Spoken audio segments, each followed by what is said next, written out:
This is the afternoon of the 27th of July, 2024.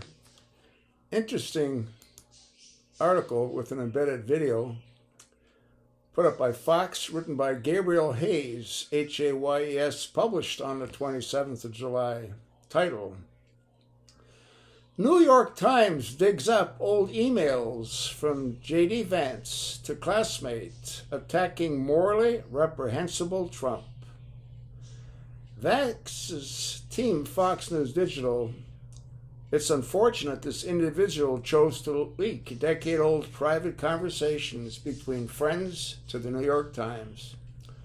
You know, if you take a look at this guy's face, I mean, it looks like his head's sort of squashed. He's got these puffy cheeks, and that's why I guess he has that beard to try to hide his squashy-looking face. There's a 36-minute and 21-second clip. J.D. Vance: some people tell me I've lived the American dream, and they are right. He's headlining the RNC Night 3. I guess that's what that clip's about.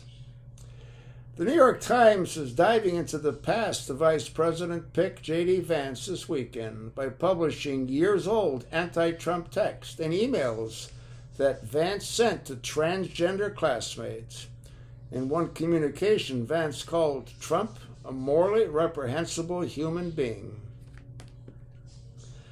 The outlet published a piece Saturday containing excerpts of Vance's correspondence to trans individual Sophia Nelson back when they were students at Yale Law School. The messages revealed more of Vance's former distaste for Trump, a frustration with law enforcement at the time, and a tolerance for his LGBTQ classmates. The emails add an existing body of evidence showing Mr. Vance pivoted from a strong opponent of former President Donald Trump to his running mates. They also provide an insight into a cultural willingness by Mr. Vance to accept his classmate, Sophia Nelson, who is transgender, the article which has no byline stated. Look at his face. It does look sort of squashed, you know? The piece, which is listed as being written simply by the New York Times, noted that his collection of emails included messages that were exchanged by two Yale students between 2014 and 2017. The outlet explained how the two were friends from that time up until 2021, when Mr. Vance said publicly that he supported an Arkansas ban on gender-affirming care for minors. Nelson, now a public defender in Detroit, told the Times that they hope the emails will inform voters' opinions of the GOP VP candidate. The guy's a public defender and he's a transgender? I mean, the whole thing's insane.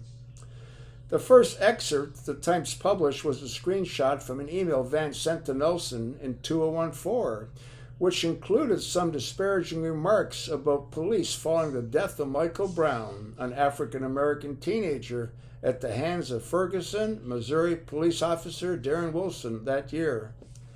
You remember that whole nightmare when they burnt down half of that town of Ferguson? And Darren Wilson attacked the officer. Michael Brown rushed Darren Wilson for his gun, and he got murdered. The Times highlights where Vance wrote, "I hate the police, given the number of negative experiences I've had in the past few years." I wonder what those experiences were. I can't imagine what a black guy goes through.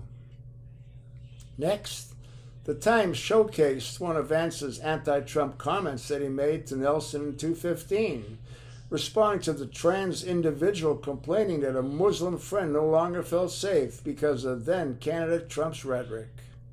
Vance wrote, "I'm obviously outraged at Trump's rhetoric, and I worry most of all about welcome Muslim citizens feeling this country. But I also think that people have always believed crazy shit, and they always have been demagogues willing to exploit the people who believe crazy shit. The Times also shared a screenshot of an email of Vance apologizing to Nelson for accidentally referring to his classmate as a lesbian in his best-selling book, Hillbilly Elegy. This guy's a real weird-looking dude with those puffy cheeks of his. At the time, Vance wrote, "I hope you recognize that the description came from a place of ignorance.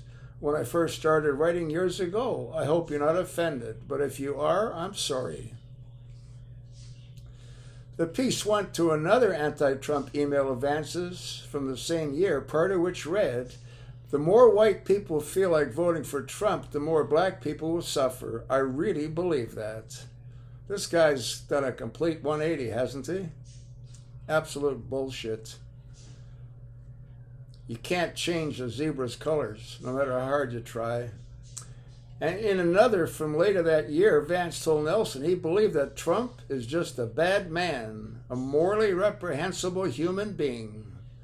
When asked for comments on the story, a spokesperson for Vance told Fox Digital, "It's unfortunate this individual chose to leak decade-old private conversations between friends to the New York Times."